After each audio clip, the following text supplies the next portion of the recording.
There we go. And we are now recording this evening's presentation. So thank you all very much for joining me. Thank you everyone else who is joining us after the fact. I know we get a lot of views later for those that couldn't make it in the evening, but appreciate everyone checking in to hear all the wonderful things that is going on at Habitat. And holy cow. I almost had to redo this presentation several times in the last couple of weeks because the good news and the wonderful things that have been happening in our affiliate just keep piling in. So I will be adding stuff in as we go along during this, but I want to give everybody an update on all the really wonderful things that we've been up to, the changes that have occurred at our affiliate over the last year. Before we get started though and dive right in, let's do a couple housekeeping items. There is a Q&A button. So if you do have questions along the way, just type it into the Q&A. I will try to answer them then, or certainly we'll circle back at the end of the presentation and try to answer as many of those questions as we can.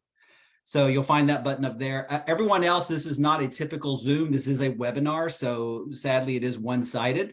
So I can see me, you can see me, I can't see you. It's not the best way, but I do think it works in this level of presentation. So we'll go forward with that. But do use that Q&A so that we can interact. With that said, let's just jump right in and give you kind of an overview of what we plan to talk about tonight. So really, again, there's so much going on. Let me introduce myself first. I am Chris Wiseman. I'm the Executive Director for Habitat for Humanity of Chester County. I started in this role in April of 2020. I literally started as the COVID shutdown was happening. So I've been managing in this role since that moment. We've done a lot in that time and continue to grow and expand. This is my lovely family. So we're very excited to share what's happening this evening. So let's just dive right in. So as I said, it has been a year of just incredible growth. Our affiliate has never seen the amount of things that are happening all around us. So tonight, we're going to talk about a lot of things. We're going to talk about all the numerous new home builds that we're doing. And some of you may be aware of a couple of the projects that we have in play, but we've got 3 or 4 more out there that will cover us for the next 6 or 7 years and really just define who we are as an organization. We're going to talk a little bit about our newest program, which is Rehabilitations, which is looking at, current homes that exist in the community, buying them, flipping them, becoming brand new Habitat homes, making the stock that's here just affordable again. Our critical home repair program, which we'll talk a lot about. There's very exciting news around that too, to be able to expand that program to a whole new level.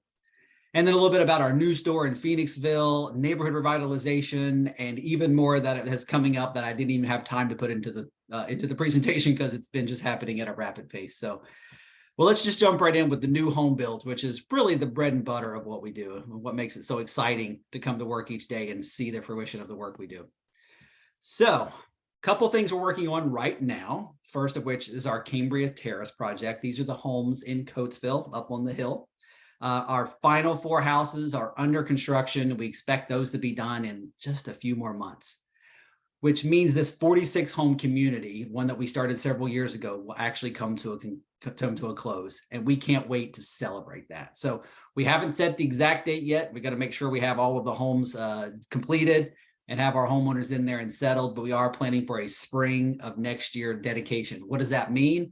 It's not just the home dedication, which is one of our favorite things that we do, where we actually get to bless the home, dedicate that home to the homeowner. This will be an entire community dedication. It is going to be an event. It's going to be a really wonderful experience to really celebrate the 46 new families that have joined us on the hill, what we've literally done to change the landscape of Coatesville. For those that don't know the sort of the germination of this project, what existed here before was a housing project known as the Oak Street Housing Project. And it was a mess. It was a very difficult place to live. And if you saw pictures of it, you would see that we literally changed the landscape of Coatesville on the hill. So we have changed not just the physical part, but the lives of over 46 families. The stories are amazing. We can't wait to celebrate all of that come spring of next year. On the southern part of the county, we continue to build our West Grove project called Fuller Meadows, named after the founders of Habitat, Linda and Millard Fuller. Right now, I was just there today, actually, and looking at phase 3 and phase 4. Phase 3 is this close to being completed, just doing some of the paint. If any of those volunteers that were working down there today are on the call, thank you so much. We couldn't do it without your help. We've been able, when we first started this project, we were building each one of these groups of 5 homes, or 8 phases, so 40 homes in total. We were building 1 phase at a time. But because of the need and because of the amount of folks who were applying for those, we were able to work out the deal with the USDA and our bank to be able to start building 2 phases at a time. And so 3 and 4 are under construction. 3 is, like I said, almost done. 4 is under roof, looking great, getting all the inner parts done. So that will be done in the spring, summer as well. And we're going to continue to build at a pace of about 10 homes per year.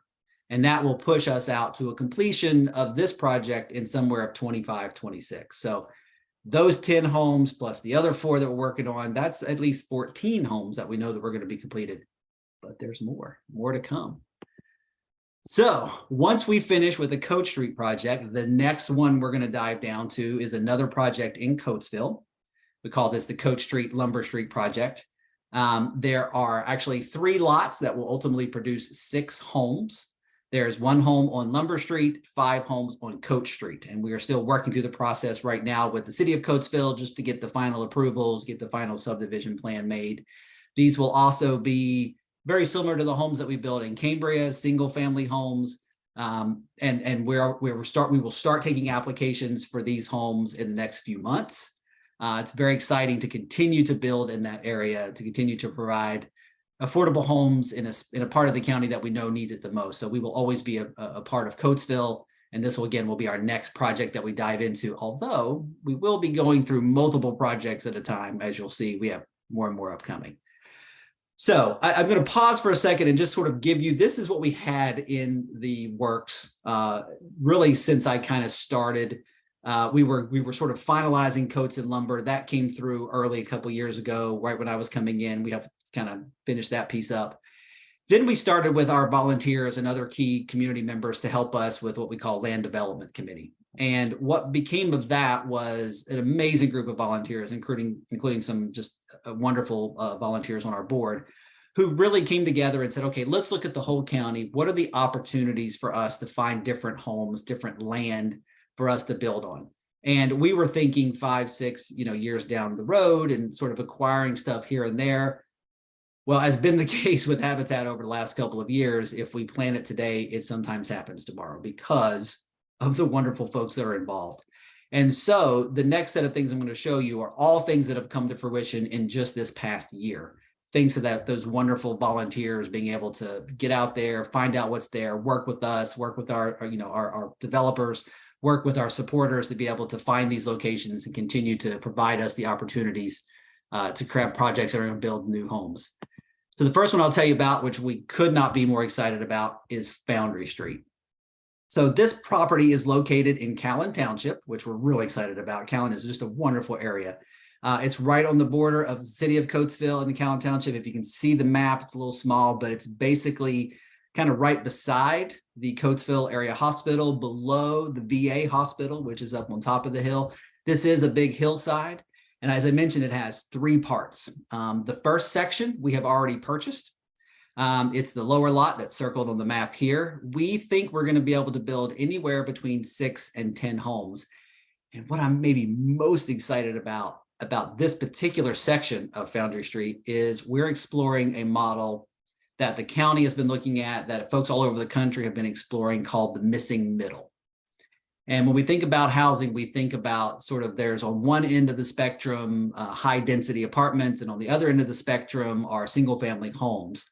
But there's opportunities to really think about developing twins, tris, quads, all in one section. So multifamily units, but combined together, and really thinking about that in a different way. So imagine what looks like a large single family home, beautiful home, but with 4 entrances and 4 different types of family homes in that space. So one might be a single entry level, a single floor, right? So someone who has mobility issues or is aging in place might be a perfect place for them, where the other 3 are sort of a Tetris design that overlap and come in. What's great about the missing middle piece is that it's kind of economy of scale. We have one foundation, one place where all of the utilities and stuff are coming in, and it just helps us build more homes in a smaller space and makes it less expensive to do so. which is very, very exciting. And I gotta just, the Callan Township has been so amazing at welcoming this idea and looking at it. We're still working through some details, but we know for sure we're going to build several homes there. If we're able to do the missing middle piece, that number can greatly grow. So that's the lower section of Foundry. The next piece, which again, this is sort of falls into the amazing news that we received in just the last couple of weeks. We had bought the lower lot, knowing that we would do the project there regardless, hoping that we would be able to have the funding to be able to do the upper portion of Foundry. And this had been a space that was originally designed, not quite approved zoning wise, still working through that part, but approved sort of an initial site plan to build 21 homes. These were larger homes. We're submitting a plan, a different kind of subdivision plan to build up to 30 homes in that space. And we just found out in the last couple of days that we did receive that funding to be able to purchase the rest of the hillside. The top piece will be where we do the homes, and we'll talk about the middle in a second, which is also incredibly exciting. But we know for a fact that we're going to have the funds to buy the top piece. We've bought the lower piece. So if you do the math, we're looking at yet another 40 plus home community in that part of the county. Just an amazing opportunity to be able to create impact in that area. And looking at missing middle pieces and single family homes. And what could be the most exciting part of this whole project is homes on the bottom, homes on the top. What could possibly be in the middle with all of this land? How about a solar field? Originally, this was proposed from a developer in the area. What didn't quite work out for a number of reasons, but the climate now, so to speak, has changed. And there are a number of incentives and different things that make this project a lot more exciting for someone to take on, even potentially the original developer, if not that person, then others. What would this mean for our homeowners? What would this mean for the community? This field has enough power that would be generated from it to be able to provide some, if not all, of the power for the homes on the bottom and the top. Potentially to provide some of the power for Coatesville Area School District or other members of the community. We would lease the land back. It would be a source of revenue for Habitat, and it would create an amazing piece of sustainability. And imagine partnering with Coatesville School District, with Westchester University, with others to help learn about solar power and what can be done. So this is far from reality. It's probably more of a dream right now, definitely taking stages towards making it a possibility. But the plans do exist. The space is there. It is a perfect location for it. And so more to come. So that's the Foundry Street project. Very exciting. The next project I want to talk about is the Church Street project in Tuff-Kinnaman, and talk about good news coming in waves. About 10 minutes before this meeting, I found out that we also have the funding to be able to do this project. We had the funding in a different set, and we would have worked with our kind of current folks to do a loan. But what's amazing about this property in Tuff-Kinnaman is that it potentially is a partnership with the USDA, much like our project at Fuller Meadows in the West Grove area.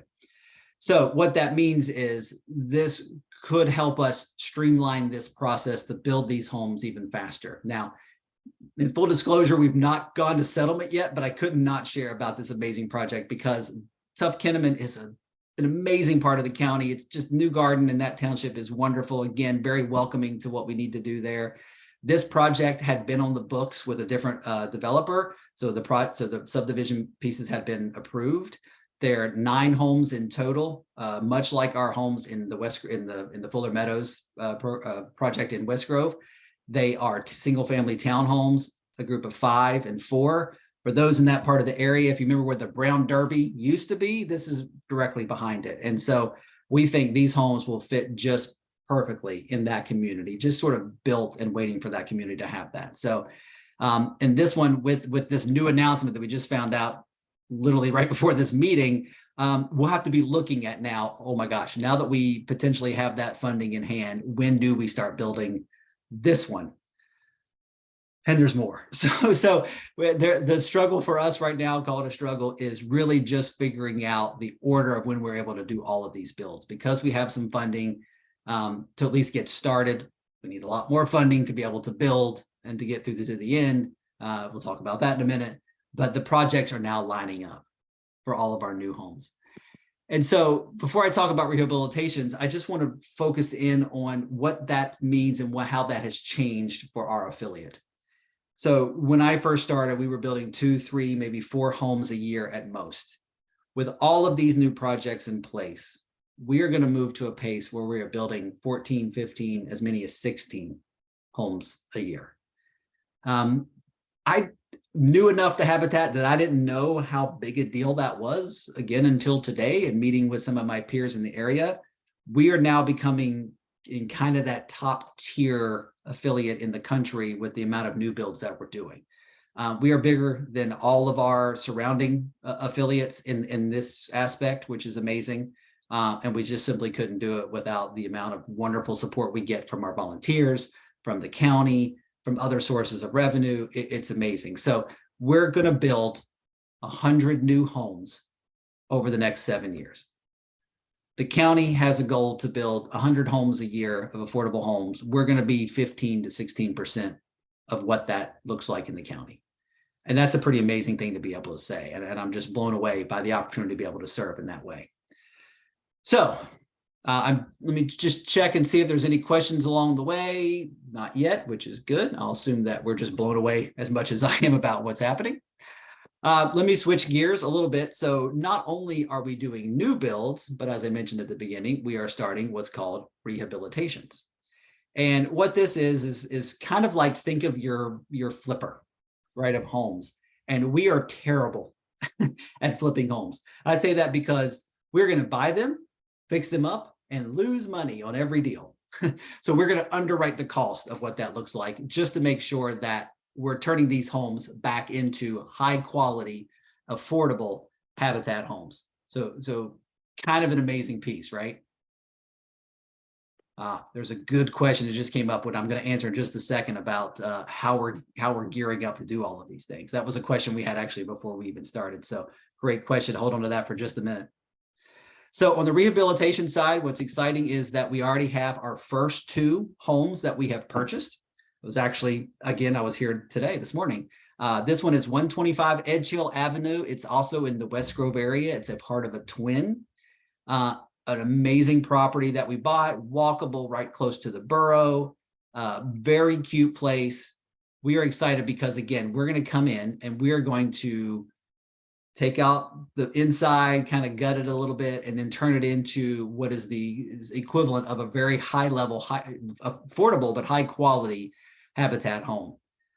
This is not our first rehabilitation that we've ever done for our affiliate, but it's the first we've done in a really long time. And we want this to continue to be a part of what we do. These kind of homes work perfectly for Habitat in our model, because someone who would come in and purchase this home and have to put enough work into it and then sell it at a level to make a profit, if they're a for-profit developer, it's not going to be an affordable home. But because we can come in and build a very similar type home, but underwrite the cost of that, then that makes it possible for this home to move back into an affordable home in the West Grove area. So again, really, really excited about this opportunity. And then again, back in Coatesville on 104 Strode Avenue, we also have another home that is sitting in our portfolio of homes. This one is just a beautiful home that actually probably won't take a ton of work from a rehab side. Definitely some things we need to address in the home, but it sits ready for us to be able to do that. We talk about these rehabs on top of the new builds that we're doing, and everything becomes a part of just sort of figuring out, we have 100 homes we're going to build. When and where do we build them? And how many, what's our capacity to do for each year? Which goes to the question that was asked in the Q&A and one that was asked beforehand. How in the world are we gearing up to be able to do that? How are we, as the operations as a whole is getting larger, how are we managing the construction side of that? And so a couple answers to that very good question. One is we know very much what got us here won't get us there. And when we had 2 sites and we were just building a few homes, we had systems in place that worked for that level of building. We recognized very early that the systems that were there are not going to be the systems that are going to work as we continue to expand. And so what we've begun to do is we've hired a new director of construction operations, Tom Leonard, who is really just an amazing hire. Tom's role specifically, he's in addition to the construction team, is to manage all of these different pieces of construction. So to make sure that our construction staff who are working on site can focus on working on site. And Tom can work on the development side of those other pieces, working to get the permits, the subdivision plans, the engineering work done, right? Making sure that we're utilizing volunteers in different spaces at different times. That's part of it. We've also decided that there are several positions within our organization that we've had to bump into full-time roles. In our development side, we had a part-time person moved into a full-time. Our finance director, which we're currently in search of right now. So if anybody's interested in being a controller / CFO type position at our organization, we are doing that right now. We're looking for that person right now. And that person will also really be instrumental in how we do our construction side. So helping with the purchasing, helping with other sort of pieces of that, really managing a lot of the process that goes into construction. And again, pulling some of that away from what's happening inside the construction area. So what that does is allows our 3 construction staff who are directly on site with our volunteers, with the homeowners, with these projects to really focus on that piece. Plus we have more coming, and we don't think we're done in what's going to get us to the next level. We are very open to be accepting of what we think the experts need. Tom has come in and given us suggestions. We know the finance director will come in and give us suggestions. And we continue to look at other affiliates and how they've grown and what's helped for them. And systems are changing even as we speak, bringing in different construction systems, financial systems, systems for payment, all of those different things to help streamline the process. We are growing incrementally. We're going to have growing pains. We know that. That's why we're not building 30 homes at a time. We have that to build. We're going to kind of do the projects as we can do them. If we need to pull back a little bit, we probably won't. I can't look at the amount of homes we need to build and the need we have in the community and say that we're going to purposely slow down. We're obviously will make operational decisions as we go along, but we're going to do all of those things. And then the final piece, which might be the most important of all of them, so we're going to recruit more volunteers. We just simply, that is the lifeblood of how Habitat works. If we don't have volunteers helping us build, helping us in the ReStore, helping us in the office, we just couldn't do it. We are kind of a lean, mean machine when it comes to the amount of staff that we have. And that's because we have such incredible and talented volunteers to help us get to that next level. So that answers some of it, I hope. If not, well, certainly we can go into it a little more deeper, but that will be, a challenge for us as we continue to grow, but it's a good challenge to have. Another question came in. I think it's a good one to ask since we're still in the rehabilitation side. Do we flip homes in Downingtown as well? Yes, we are Habitat for Humanity of Chester County. I have been having discussions with friends up in Pottstown, all the way I mentioned down in Tuff-Kinnaman, Coatesville, Phoenixville, Exton, Westchester, you name it. We are looking at being a part of it. And I would say 2 things about rehabilitations. If there's anyone out there or listening to this later who has a home that they think we should look at, please let us know. We will come tomorrow to take a look at that home for purchase.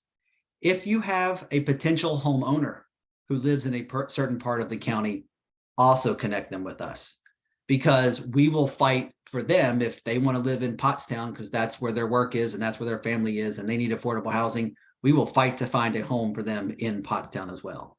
We are all parts of the county. We have the projects we know that we have, which are great, and we'll work for those parts of it, but we're willing to expand and grow too. So either side, the home or the homeowner, let us know and we will make sure to help them with that process. It's a lot. So let's move on to the next section, which again is very, very exciting. And again, the good news just keeps rolling through. So critical home repair is one of our newest programs. We started this last year. We got through a handful of projects. What critical home repair is basically one of the ways to help affordable housing in Chester County be sustainable is to keep affordable houses in stock. And sometimes we find homes that are in need, but because of the situation that the homeowner may be in, they can't do the necessary repairs to make that home safe. It falls into disrepair, it gets into code violations, and it just goes down a spiral where that home gets taken off the market and maybe eventually bought by someone who's going to develop it to be a higher end home, and it no longer is an affordable home. Our critical home repair program is designed to come in for folks who own a home. They're the homeowners right now. but they have something that's keeping them from being safe in that home. And that could be anything from someone who's aging in place, and we want to make sure that they have a safe place a safe restroom, bathroom to be able to come in and shower and use the bathroom and all that stuff. It could be that someone has a roof that's leaking. It could be someone whose HVAC or heat, has failed during the wintertime, that we can come in and help. One of the projects we're assisting with in the southern part of county is someone who had a very tragic event happen to their family and is in need of really making the house safe for them to be able to come home in a wheelchair. We're partnering to be able to do that project as well. So all of those fall within that critical home repair piece. What's extremely exciting, again, about all of this is we showed our work. We had some success. We had some wonderful foundations who supported us on the front end. We applied for additional funding, and everybody hasn't heard the wonderful news. We received $500,000 to be able to do 100 home repairs in Coatesville over the next 3 years. So it's 100 homes in Coatesville over the next 3 years. So you're going to be hearing a lot about us reaching out to current homeowners in Coatesville to do repairs, much needed repairs in their home. So that's an amazing expansion of our program as well. That may or may not push us to even hiring yet another construction staff person to make sure that we're managing all of those. We shall see, but it's an amazing, again, opportunity to be able to create impact in a place that's much needed. So what does that look like? This is actually one of our projects, and you can see this was a bathroom that was under repair, taking out the dangerous pieces, putting in the stuff that would make it safe. And so I said 100 homes in Coatesville, and then we do have current projects throughout the county. Again, we are Habitat for Humanity of Chester County. So anyone who's a homeowner who would fall in our normal criteria to be a homeowner, who falls in that 70th percentile of the median income, you can go on our website to see if you would qualify, can apply for assistance. And it's an amazing opportunity to be able to do those repairs that you otherwise wouldn't have the opportunity to be able to do. So that's critical home repair. Holy cow, right? We could have just stopped there. We put a 5-year plan together last year, and most of that plan has come together in the last year. So now we're just focusing on what is our potential? What is the capacity for things that we could do? Excuse me one second.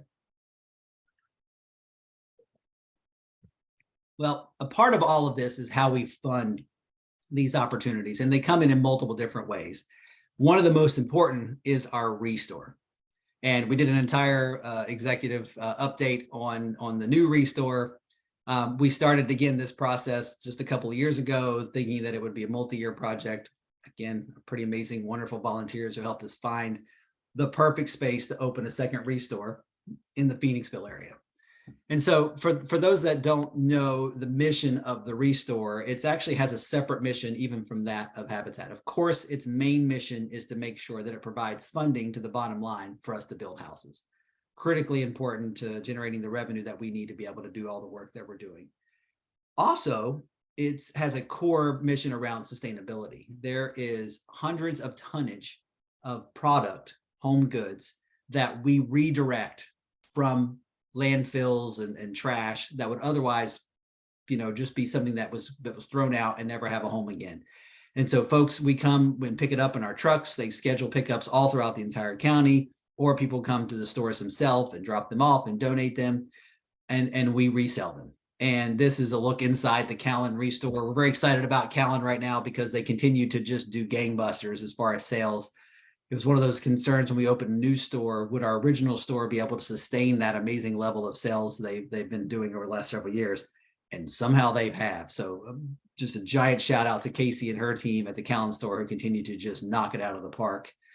Just amazing work. And when if you visit the Callan store in the next couple of months, you'll notice that we've shifted the front entrance. We're no longer in the vestibule that goes into the grocery store next door. We'll have our own separate entrance and a sign above it. So we're moving up in the world to having our own separate entrance, but amazing work that's done there. And then, as I mentioned, we were excited to be able to open the newest ReStore in Phoenixville. We just got that report for the month. We were $10,000 over from the month before, so it continues to grow. The pace is exactly where we want it to be. It's continuing to attract shoppers and donors, and it continues to provide funds for the bottom line, and providing a really wonderful source of really eclectic stuff throughout Phoenixville. Phoenixville is such an amazing and wonderful part of the county, such a neat city to be in, a neat borough. And we're just outside of that area.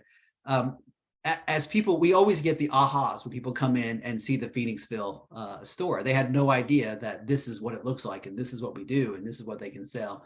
We never have just a customer who comes just one time. Once they come once, they become buyers. And so I know as we go into the fall, we had a bunch of folks who were coming in and filling out college dorm rooms with our stuff. And both restores, they take donations, but we also get some new stuff from different vendors who donate as well too. So you never know what you're going to find when you come to the restore, but it's worth a trip every time because you will find something that you'll want to take home. So visit that, support us, support the restore's sustainability, and do good all the way around. So wonderful there. So that is a lot, and it would be almost everything if it wasn't for one more project, because goodness, we have capacity to take on just one more project. So this is the last thing I'll talk about before I kind of switch gears and talk a little bit about some of the other stuff that we're doing. But this is an amazing project that we're doing on Coach Street. This is from a grant from Lowe's, and this is called Neighborhood Revitalization. And essentially what this is, we have different things we call this throughout the Habitat organizations, Brush with Kindness, different things like that. But it does just that. What it does is it looks at basically a block, a community block, and say, hey, what are the peripheral things? What are the things outside the home that we can do to just help the value be raised higher, to make this part of the neighborhood look just that much more? And it's so hard to continue to maintain all of these things when you're a homeowner or even just a renter, to be able to figure out how do we make this neighborhood continue to shine the way that we want it to. And so we have a partnership with everyone for all these 11 families on Coach Street. We're right in the middle of that right now, going in and doing these projects, everything from fixing, front porches to putting in new shrubbery and bushes to just cleaning up the things, new awnings. And it really has an amazing impact on just walking down that street and feeling how just the pride that folks already have, and now how that's enhanced by being able to be a part of cleaning up and making their community look even better. So amazing that we're able to do that piece on top of all the other wonderful things that we're doing. That's a lot. I'm going to pause for just a second, check and see if we have any other questions. Talking about a reliable volunteer workforce. How do we plan to reach more volunteers, especially in the southern part of the county? Great question. It's a challenge in the southern part in particular, just because we've been doing the West Grove project a little bit differently because it is a partnership with the USDA. So part of the timing of that, we use a little bit more subs, vendors who come in and do some of the work that volunteers could do.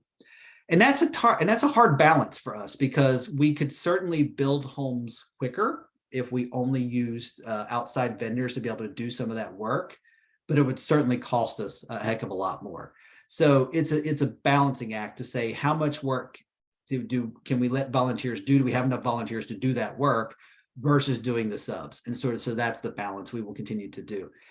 Now we have a person who is amazing. Her name is Brooke Seeger. Her sole job is working directly with the volunteers and the families. And we just had a wonderful event just in this last week to recognize our volunteers.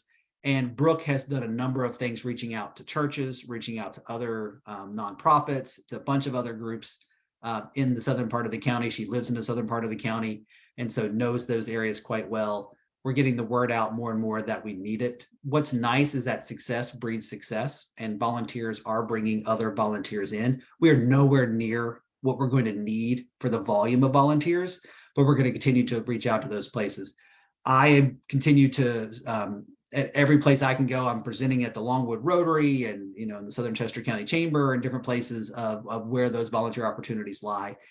And we continue to do what are called team builds, which are when corporations or different companies come together. They'll send us 10 to 15 folks who come in and do this building together. Some of them are more skilled than others. Some of them we would not let go near a power tool. God love them, but that would not maybe work out well. But they don't mind. They come in, they do all the work that needs to be done because they know the impact that's happening. I have some that have done it several times and are higher end, like Fortune 500 companies who say, hey, Chris, what's the grunt work? we prefer to do that. We'll move concrete. We'll you know, spread out the whatever you need. We'll do that for you. We'll carry things around. So we're trying to use those folks in a smart way. And then when we find people at those team builds who do have some of those skill sets, maybe they're an electrician, maybe they're a plumber, maybe they're a carpenter, maybe they've just been doing projects their whole life, we reach back out to them and continue to try to push them. And then the final piece of that too is, I think, and I hope our volunteers would really see this, is that we appreciate them at a level that maybe we haven't in the past. I try to make sure that I'm out at the sites on a regular basis to see them, take them lunch, thank them. Like I said, we just had this special event for the volunteers. And so all of this will hopefully culminate in generating more volunteers that want to be a part of it. Like I mentioned before, they absolutely are the lifeblood of what we do. We have all of 26 staff between both restores and the administrative office and construction staff. For an organization that, if we didn't have volunteers and didn't have all those pieces, would probably have over 100. And so that mix of staff and critical volunteers to be able to do this work is essential. So we're going to continue to push, tell your friend. It's what we talk about on these things, any opportunity we have to try to recruit more volunteers. Again, great question, and we'll keep fighting together to find them. Well, all of that happened, and we still did other things. So I mentioned before, how do we support Habitat? How do we make sure that we have the funding to be able to build these 15 plus houses a year, the 100 homes that we're going to be doing critical home repair in Coatesville, the rehabilitations, you know, the neighborhood revitalization? How do we do all of these things? We have individual donors who are amazing, who help us out. We have corporations who come out and do those team builds. We have foundations who give us grants to be able to do specific things. And then we have Chester County and the Department of Community Development and the county commissioners are so supportive of affordable housing in our county. They support us, they support others, but we just couldn't have the level of impact that we do without them supporting us in a really dramatic way. So we thank them. There's just not enough words to thank the commissioners and the county for all that they do. And then our partnership with the USDA has been critical. It's the only partnership in the country that Habitat International recognizes as a direct partner for funding in the mortgage world. And so they can provide the first mortgage, which can cover a great deal of the cost of the build right up front, versus us waiting 30 years when we provide the mortgage for that to come back. So we have all of those things coming in. And we do special events. And this was the first year that we were really able to come back and do all the things that we have been doing in the past. We brought back not just virtual, even though the kids did an amazing job virtual, but back in person live, build a house, build a dream. What this is a program where fifth graders from across the county got to come together. We met at the Exton Mall, and they build their model home for what they think would be an amazing place for our folks to live. We have wonderful sponsors who support it. The kids really get into it. We have some different categories, and we get down to one finalist. The amount of work and detail and just creativeness that goes into building these homes will blow you away. We've had everything from submarines to volcano houses. I think the winner this year went out and plucked out and took little pieces of pine cone and made every little tiny piece of the roof, right? Like the shingles going across, and talk about attention to detail. It was really quite amazing. So we're really excited to be back. We will be back again this next year. I think I'm allowed to say that I think we're going to be at Church Farm School again, which is where we were before. If I didn't, I'll erase that part of the video, and no one here on the call share that, but I think that's okay. We also were able to have a brand new event for years now. I think it was our 5th year. We've had books where it's our beer books, where we actually work with local breweries throughout the county to be able to provide a ticket for a free beer at each one of their breweries.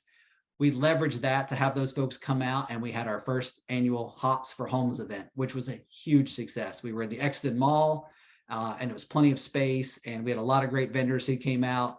We had celebrity pourers. It was just an amazing day out, and we are coming back for another round this year. It will be in June. So we'll have the dates out for that before long, but it was amazing. And our annual golf outing was back, and we went to a different location. Because of the work that we're trying to do in the southern part of the county, we actually had that at Hartfield. And we think we're going to bounce back up to French Creek again next year. We already have the dates set, and we'll see what happens after that. So exciting to have those special events back in person, helping to support the organization. And what are the other ways? Holy cow. So one of the things that we've tried to make it really easy for people to do is to be able to support us wherever they can. We have an annual giving program for those that have given in the past and those that are connected to us.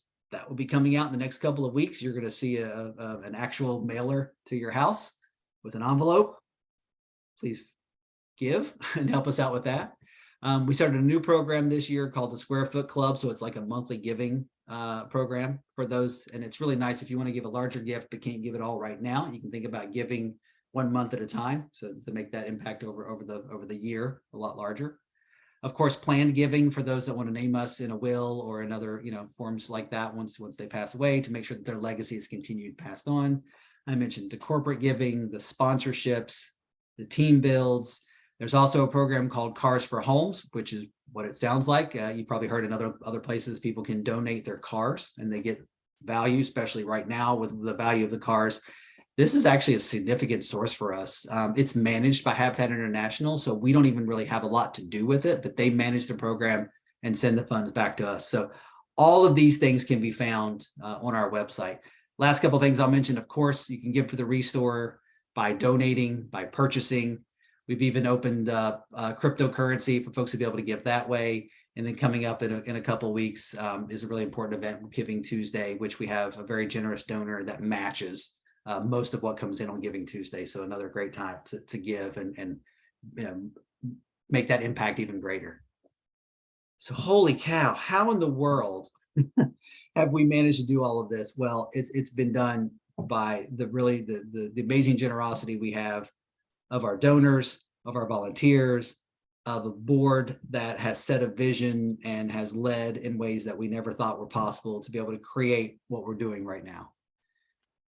So last thing I'll mention before we close off for today and answer any last questions is stay in touch. I mean, you want to continue to hear all the wonderful news that we're doing and the impact that we're having. And again, we've worked really hard to make sure there's a number of ways for you to be able to do that.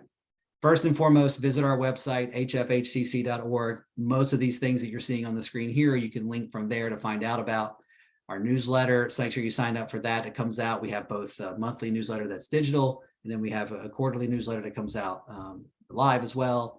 Follow us on Facebook, Instagram, LinkedIn. There's a blog on our website as well. Hey, you did a great job. You're at or listening to the replay of the Executive Director Update. Nice job. Hopefully that helps give you a broader picture of the amazing things that are going on right now. My personal favorite is the VIP text group. For those that are part of that group, you would have gotten a text today reminding you that this event was happening this evening. And again, you can go onto our website and sign up for those texts, those immediate texts. That's a really neat one because we do some things that we wouldn't do anywhere else, because these are folks who we know are big supporters of ours who want to be in the know. We try to make sure we send out information there too. There's also one for the ReStore as well, which is really smart one to be a part of, because when something really amazing comes in, like when we get a donation from Wayfair, you can be the first one to know that the new product is in. You can come right down to the store and see it in real place. And then the last thing I'll mention is, and you can access this from our website as well, I got to be a part of a really cool podcast called Stories from the Top. It's about an hour-long podcast. It was really, really fun to do with some guys to just learn a little bit about my background and how I got to where I'm at here, and some of the stuff that you heard about tonight, but also more that you'll learn about Habitat and just the things that we're doing in general. So there is much more that's going on. We have a new office. We have new things that we're looking at in the horizon, but I feel like we probably have absorbed, hopefully, as much as we can for the evening. And I will stop it there. I will open it up. If there are any other questions from the Q&A side, give myself a drink while I think about that. And then look, we did have a few questions that came in from beforehand. We'll see if there's any more of those to answer. So please, if anybody in participating right now wants to add another question, now would be a great time.